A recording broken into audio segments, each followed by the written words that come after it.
It's Tuesday, so you know what that means. It's Q&A time. Thank you guys so much for sending in your questions for the Q&A. If you want to send in questions, description box down below with all the details. Let's get started. My boy Final Limits asked, what did you think of Armando, Alejandro, Estrada? I loved Armando Alejandro Estrada. Very, very good talker for the WWE. Very good manager for the WWE. Very good, mouthpiece for the monster that was Umaga. I kind of wish Umaga was still around. Maybe to just do a one-off match with Rousseff. How epic would those promos between Armando and Lana would be? I mean, you would have Lana being like, Imagna, and then you would have Estrada being like, Escúchame, Imagna, Escúchame, Imagna, Escúchame. I just think it would be awesome. He was a terrible backstage agent or writer, whatever the hell he was. He was terrible at that, but he did a really, really good job as a manager. And I think the WWE, they need more managers. I always think the WWE should have more managers. Like having one or two managers, that's not good enough. Have more. More the merrier. You get little manager feuds. It's fine. I love more managers. That's what I like. I'm like, there's so many guys on the roster who can't talk worth a damn anyways. Might as well have a manager for them to help them talk. Especially a guy that's really charismatic like Armando. I think that would be fine, yes. I would love to see Armando Estrada back in the WWE as a manager. I don't think it would be that big of a problem. His next question asks, how come Luke Harper always has that look on his face where he looks like he's stoned? I think Luke Harper always looks stoned because he's supposed to act like he's possessed by Bray Wyatt, that Bray Wyatt controls Luke Harper. And Luke Harper is part of the cult that is the Wyatt family. So that's why I think he always has like that stone look face. He's supposed to act like he's possessed at this moment. So, I mean, if he looks like he's a stoner to you, I don't really see it. I don't really see him as a stoner, but I can see where you're kind of going there. But he's just supposed to act like he's possessed. My boy Antoine Moore from the More to Life Radio, and also he's always on here on this channel every once in a while. He asked me, when is Chasing TZ TV coming out? Well, Antoine, we have to make a show pilot. I'm pretty sure the first episode will go success, but then afterwards, Fox will cancel us for no reason. And why did I say Fox? I don't know. They probably think it'd be funny to have a white guy who looks like Randy Orton and a stud black person make a TV show on Fox. But in all honesty, Antoine, we should have a TV show. I think it would be the best TV show. We would gain all the ratings in the world, and it would be the most hilarious show, and we would have cameos from the Schleg Daddy every once in a while to help boost those ratings up, if you know what I mean. So, yep, we just have to send it in production, but I'm pretty sure once we become successful and well-known, we will be on the WWE Network, and hopefully we'll host a show on there. Next questions come from Michael Schultz. Michael Schultz asked me, who are your favorite sports teams? Mine are the Ravens, Giants for NFL, Yankees, Nationals for MLB, and Rangers for NHL. My favorite sports teams, NBA, Timberwolves, NFL, Chargers and Bears, NCAA, Roll Tide Roll, Alabama. Fuck, what was I going to say next? Oh, yeah, MLB, Diamondbacks, and NHL, those lonely San Jose Sharks. Fuck the Sharks, always fucking choking, pisses me off. And for World Cup, the Netherlands, because I am Dutch. So yes, those are my favorite teams overall. So hopefully that helps you out there. Michael Schultz also asked, could you give me a shout out for my Twitter? You can follow Michael Schultz on Twitter at I am Michael Schultz. That is, once again, at I am Mike Schultz. Mike Schultz. My bad. I'm saying Schultz. So to spell it, it goes at, like you know the at symbol, IAMMIKESCHULT.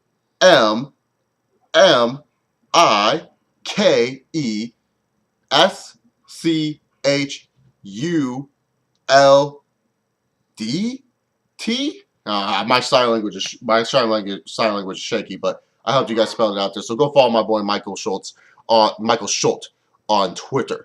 All right, next questions come from my boy Reed019 with the Scott Steiner picture. He asked, thoughts on the recent releases of Drew McIntyre, Jinder Mahal, Brodus Clay, and others. I made a video about that. I think you posted on that video, actually. There goes my first Q&A.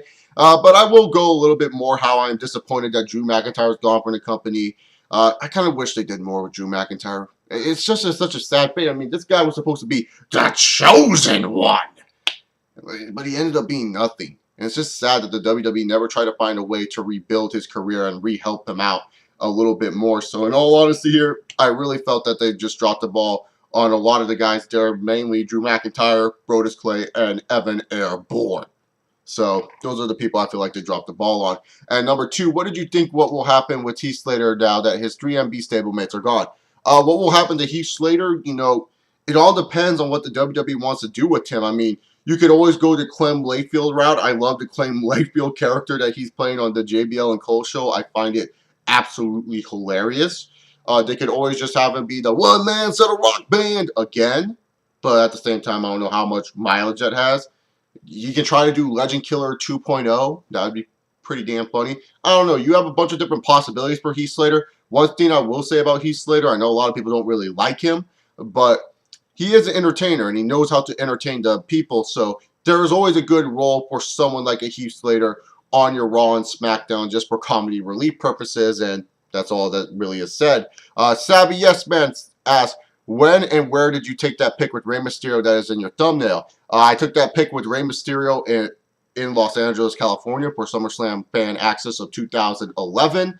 And so that's when I took that picture, was that I got to meet Rey. I gave him a magazine that he signed, and I pretty much smiled with him and all that other stuff. And I have a bunch of other SummerSlam 2011 videos. Not a lot of Fan Access stuff, but just like I did my SummerSlam 2011 review outside of the Staples Center. In fact, I'm wearing the SummerSlam shirt that I got when I went to SummerSlam 2011. So, yeah, it was a fun time. SummerSlam 2011 was a fun event.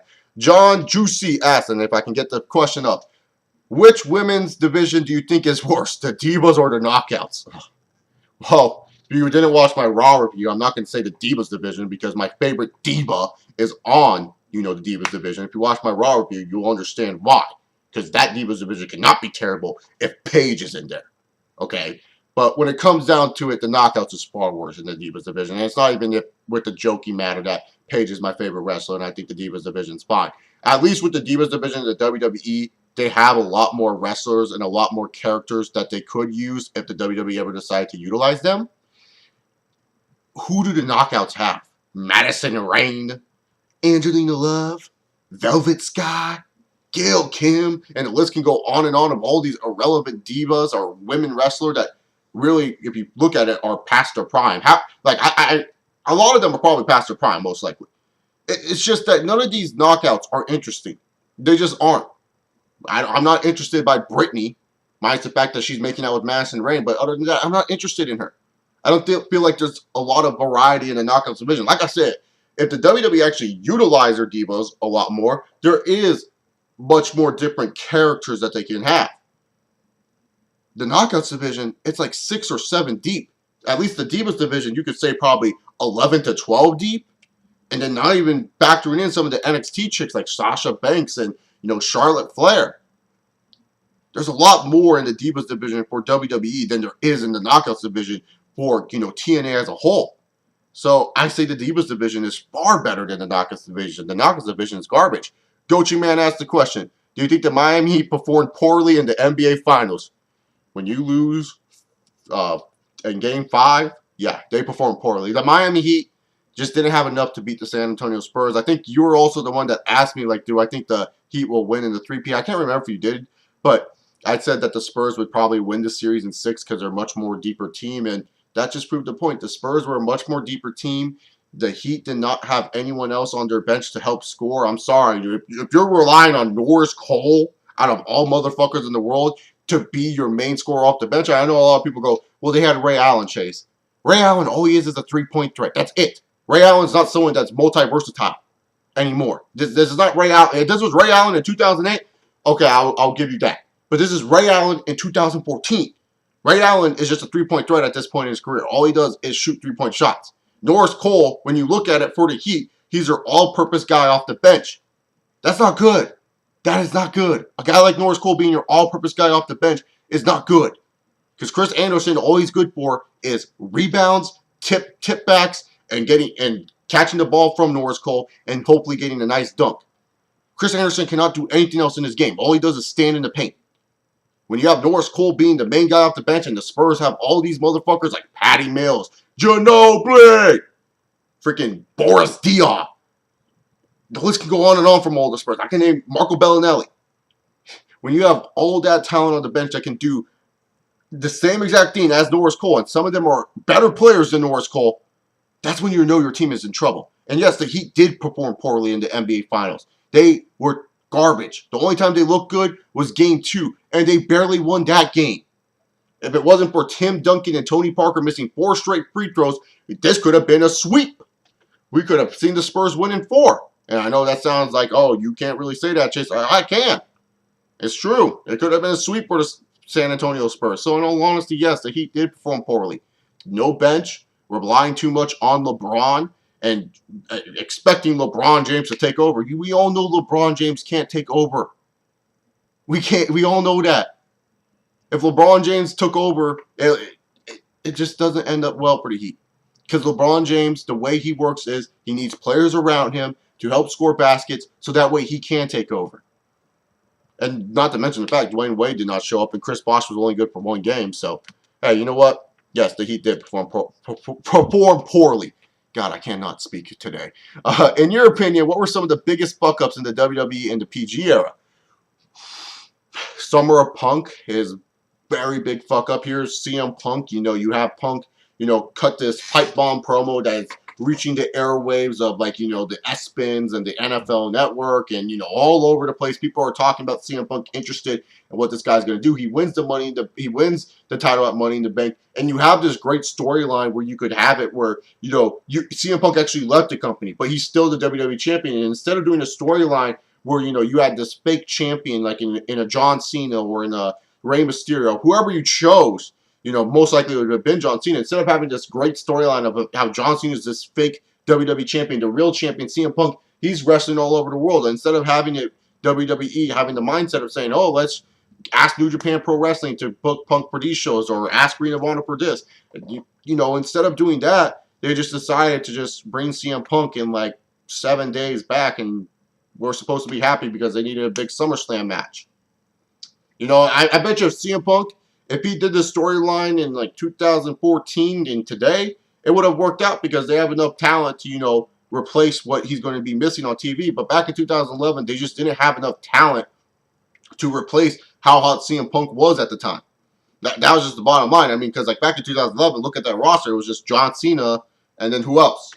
Daniel Bryan was nowhere near in the position to be, the guy at that time or be a guy feuding for the WWE title. Wade Barrett, he lost a lot of steam. My boy Randy Orton, he was on the SmackDown show. This was before the whole Super Show crap. So remember, he was on SmackDown.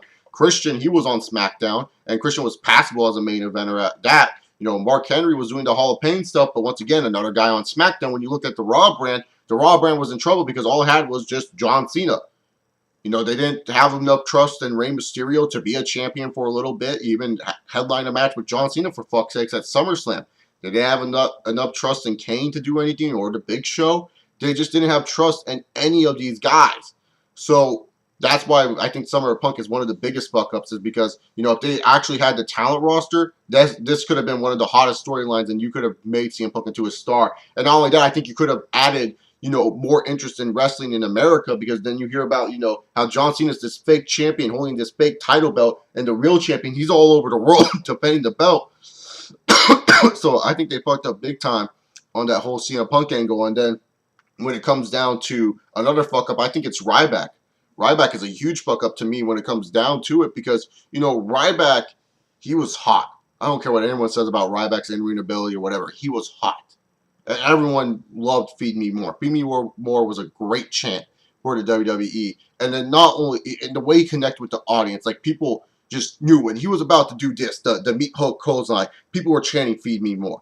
And then later on when he would do this, finish it, like fans would chant along with it. He had a great connection with the crowd. And I remember at one point, some of my friends were even interested in Ryback.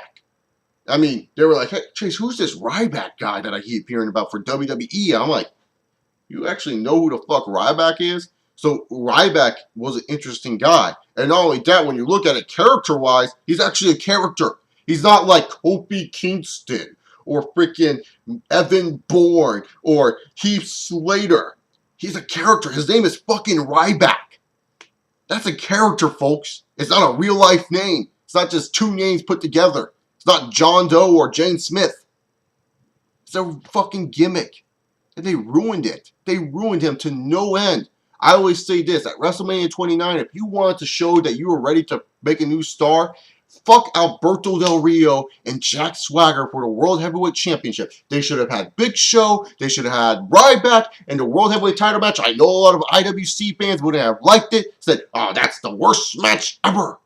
But just think of the fucking moment you would have made Ryback into a star when he picks up the Big Show and hits the shell shock on him. Yeah.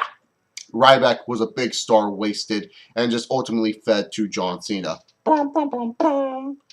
Red Wolf asked the question. Red Wolf 316 asked the question. Do you think Final Fantasy VII is the most overrated Final Fantasy game? Yeah, it is. I think the fans, really put that one on the pedestal like nothing can touch it. I would say Final Fantasy VII is one of the more... I want to use the term overrated. I would say overhyped because it's not a bad game. I just think that, fans overhype it. I think the most overrated Final Fantasy game would be most likely like 8 or 9. I think 8 or 9 get a lot of overratedness by a lot of fans, saying it's a really good game. I'm like, oh, it's the same as Final Fantasy VII. The stories are not that great. I find 10's tad bit overrated, and 13, for all the fans that overrate that shit, you guys are stupid. But I don't think Final Fantasy VII is the most overrated Final Fantasy game, but it's definitely the most overhyped Final Fantasy game in terms of the fans speaking. And then his next question is, do you think Rousseff's character is going to fall in the long run line like Vladimir Kozlov? Yeah. A lot of people compare him to Vladimir Kozlov a lot, and it's because it has the same type of gimmick to it. Oh, international superstar looking to dominate double E. It all depends. It really all depends if the WWE will book him to success. It looks like it at this point that they're probably going to give up on Rousseff soon enough just to feed him to John Cena because John Cena is Mr. America and he's our hero. So we're supposed to just accept that bullshit. So, yeah, he could fall around. Maybe, instead of teaming up with Santino, he'll team up with like Heath Slater. It'll be like Rock and Crush or some shit like that. I don't know. Yeah, I think they're going to fail on Rousseff soon enough. JRW Man asked, would it be cool if NXT had a draft to the main roster every year? Now, that would be a unique idea. NXT draft, kind of like the NFL draft. But here's the problem with that, JRW Man, is, it would work if the brands were actually separated. But it's just like, oh, the WWE, who are they going to pick first overall? Oh, they're going to choose NXT champion Adrian Neville. It would just be predictable about who the guys are going to. It's not like there's a Raw or SmackDown where like the Raw GM, they're drafting, a superstar, and the SmackDown GM is trying to draft a superstar, and they each get 5 draft picks, and they try to choose which NXT talent they want on their brand. It's not like that anymore. It's just like, there's only one show. They're all interconnected. So really, I think an NXT draft would be kind of pointless because, what, is the WWE just going to draft these guys and say, hey, you're coming to our brand. You're coming to the show now. What, draft like, 5, 6 guys? I think just present them on the main roster when the time is right, and that's pretty much all I got to say about it. Just have them show up when the time is right. That's just the bottom line to me. So it's a unique idea. Like, I like it. I think it would be cool if, like I said, if Raw and SmackDown were still active, but we don't have Raw or SmackDown. And not to mention, if you do draft these guys away from NXT, a lot of these guys probably won't show up there anymore. And so then you would have to replace all the guys that you just drafted. If you're bringing up 5 guys at once, that's a lot of talent that you're bringing up and hoping will succeed in the WWE. So it'd be a unique idea, like I said, if there was a brand split, but there isn't a brand split, so it won't happen. And that's just the bottom line. And Jake Loomis asked, will Raw ever go back to 2 hours again? I wish it did. It would make that shit easier to review. I don't think it will because the WWE likes the extra money they're making from commercials. With that extra hour, that's pretty much the case. Like, when you look at it, you have 3 hours of product. That means more commercial time, and more commercial time means more dollar signs. So I think the WWE likes the fact that they're earning extra money, and so they will not push Raw back to 2 hours unless all of a sudden that they reach the money mine and all of a sudden the stocks go up and Vince is all of a sudden a billionaire again and a comfortable billionaire. What I mean comfortable billionaire is where he doesn't even need to worry about wrestling ever again in his life. He can just sit back and let Triple H do whatever the fuck he wants, which will be never. So, yeah, Raw will never go back to 2 hours unless the USA Network forces them to go to 2 hours. Unless USA is like, we just got, NCIS, Las Vegas reruns. We have to show those. More important than your fucking Raw. So push that shit back to 2 hours. That's the only way Monday Night Raw will go back to 2 hours if Vince is a comfortable billionaire and if USA Network doesn't want the 3 hour shit anymore. That's just the bottom line. But thank you guys very much for sending in the questions. Remember, keep sending your questions via the description box down below with all the details on how you can send them. I am out of here. Enjoy your guys' Tuesday. It's still daytime here in California, but I hope you guys enjoy your Tuesday. By the time maybe I upload this video, it'll be nighttime, but I hope you enjoyed your Tuesday. I'll see you guys tomorrow for another video on my channel, maybe two. I haven't decided yet, but I'll see you all tomorrow. Peace!